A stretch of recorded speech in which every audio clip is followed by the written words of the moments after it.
Hi guys, welcome back to my Crime Talk channel. It's me, your host Dr. Shanann, and I'm back with an all-new video talking about a vicious psychopath who killed his pregnant wife and his two little daughters with his bare hands so he could start a new life with his mistress.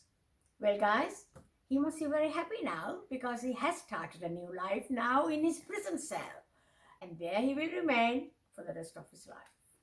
You listen to the flag of the United States of America and to the republic of which it stands, one nation, under God, and indivisible, liberty and justice for all.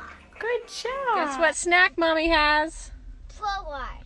Pro-bars. Pro bars? Yeah. Pro bars. Do you guys love Pro bars? Yeah.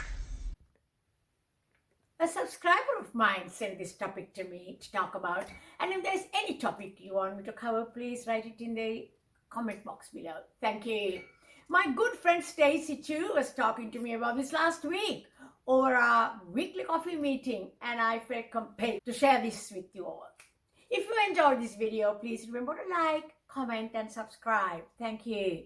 Let's look at the monster, Chris Watts, who killed his entire family. Yes, his entire family. So he could be with the 32-year-old raunchy, wild, unrestrained drug user mistress of his, Nicole Kessinger. On August 13, 2018, Chris Watts murdered his pregnant wife Shanann and his two lovely cute little daughters, 4-year-old Bella and 3-year-old Celeste. Yet it would take 3 months for the demonic sick killer to tell the authorities the truth. From the time Shanann Watts and her daughters disappeared, authorities and friends became aware that Chris Watts was not the man he made himself out to be. They also knew he was cheating on his wife Shanann, whom he had married in 2012. This psychopath, now dubbed the most dangerous man in America, told authorities he had no idea where his wife and kids had gone and kept pleading with the media for their safe return. This is after killing and burying them. This is the story of what transpired that night. Let's go back. Their 6-year-old marriage was almost on the rocks as Chris was cold and uncaring towards his wife after he had started this torrid sexual affair with his shameless and disgusting co-worker, Nicole Kessinger. Shanann started becoming suspicious, found out he was having an affair, and she was very unhappy and desperately trying to work things out with Chris to put her marriage back on track. Remember guys, there are 2 little girls here, and the mother is pregnant with their 3rd child. Shanann was away on a business trip, and from there she had been sending him books on marriage counseling and also had told him that they can repair things and that she loved him and that she was going to give it all she had. These marriage counseling books were found dumped in the murderer Watts' bin, guys. Text messages from Shanann to her friends a few weeks before her death revealed that she was very sad and very troubled with the way her marriage was going in the weeks leading up to the murders. She would tell her friends that Chris wasn't reaching out when either of them were away on a business trip, and he simply ignored her. "I want to cry," she wrote in one text. And she accused him of having an affair because he was so cold towards her. "Something changed in the last 5 weeks," she wrote. Well guys, you know what changed. The sexual affair with his disgraceful mistress happened. That's what changed in the final 2 months of Shanann's life. Shanann was off on a business trip and came home that night, that fateful night of August 12th, 2018. Shanann's best friend, Miss Atkinson, dropped her off home that night. And in a million years, did she suspect that Shanann's killer was inside the house? Her husband, Chris, who had been planning the murders for a while of pregnant Shanann and their beautiful little girls, was waiting. Also, guys, the following piece of information I just remembered will make you sick. I'm warning you. When they knew they were expecting a little boy, guys, it is strongly suggested by a few people that the sicko Chris had wanted to name him Nico. You know what? After his mistress. Shanann didn't know anything, so she must have thought, okay, Nico sounds a good name. Well, one thing led to another, and 8 years later, we have 2 kids. We live in Colorado, and he's the best thing that has ever happened to me. Can you believe this, guys? Don't mere thoughts of this demonic psychopath section send chills up your spine? Chris, when he finally entered a guilty plea to avoid the death penalty, which was his final act of sheer cowardice, admitted to the investigators, "When I finished putting the girls to bed, I walked away and said, that's the last time I'm going to tuck them in. I knew what was going to happen." His words. So this was all planned. Everyone knows that. Hey, Bella. Bella. Who's playing on Monday Night Football tonight? Oh. The Giants. Oh no.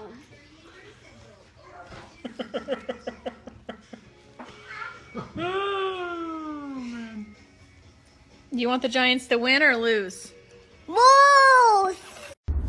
My daddy is a hero. He helps me grow up strong. He helped me snuggle too. He reads me books. He ties my shoes. If you're a hero, blue and blue, my daddy is love you. Oh, I love. The murder of his pregnant wife and the 2 little girls was planned well ahead. Let's go back to what happened that night. Chris strangled pregnant Shanann, killing her with his bare hands. Got rid of her body early morning in garbage bags. I will tell you later where and how he disposed of them. His pregnant wife and his 2 little girls also were killed by him by smothering them. The following morning, Shanann's friend Miss Atkinson tried to reach Shanann and she couldn't get a hold of her. And after Shanann missed an OBGYN appointment that morning, Miss Atkinson grew worried and called Shannon's husband, Chris, at work. She also called the police. When the police searched the house with Chris Watts there, authorities soon found that Shanann Watts' wedding ring, purse, medication, and phone were in the house. But the kids' blankies were gone. Her husband and her supposedly are separating, but she didn't know this. She thought they were just having issues. He disclosed that to me today. Okay. Because I called him and I was like, have you talked or heard from Shanann since she left for work this morning? Because I can't get a hold of her. I've called, I've texted. Her car's in the garage. Her shoes she wears every single day are by the front door. She only has one vehicle? No, they only have the one vehicle in his work truck. Okay. The monster started his lying spree, lying through his teeth, his crocodile tears. Oh, no, actually, he didn't shed a tear. I'm sorry. He was giving interviews to TV audiences about how he wanted them back and he was waiting for their return. All the while, he knew he had killed and buried them. Look at that.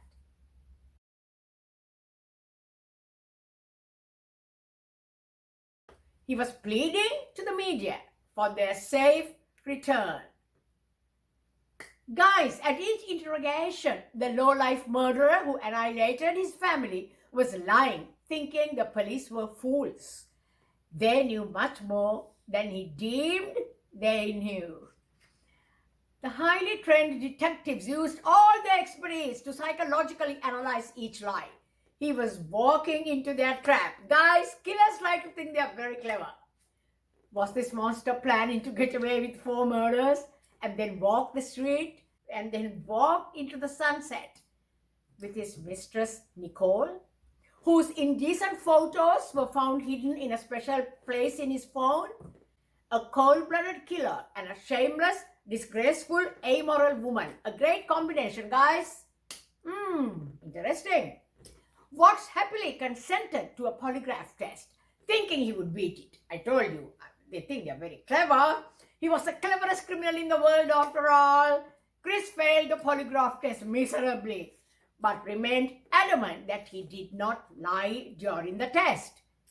Nicole Cathryn was not directly found guilty of participating in the murders. We don't know. Now, guys, back to the killer and his stories.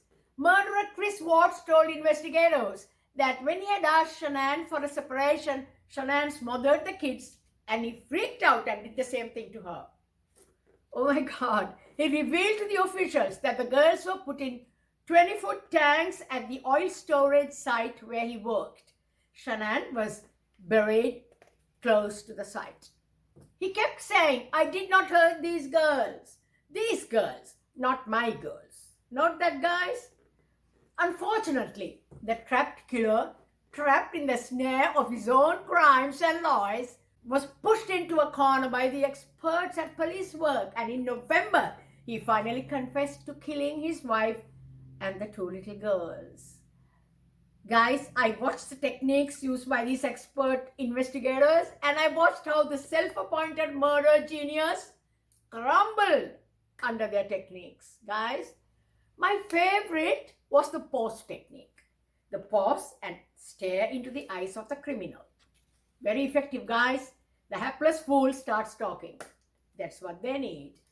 Guys, I might use this pause technique with our cat Jessie, who sometimes is devious and dishonest and behaves all innocent after stealing all the dog's treats.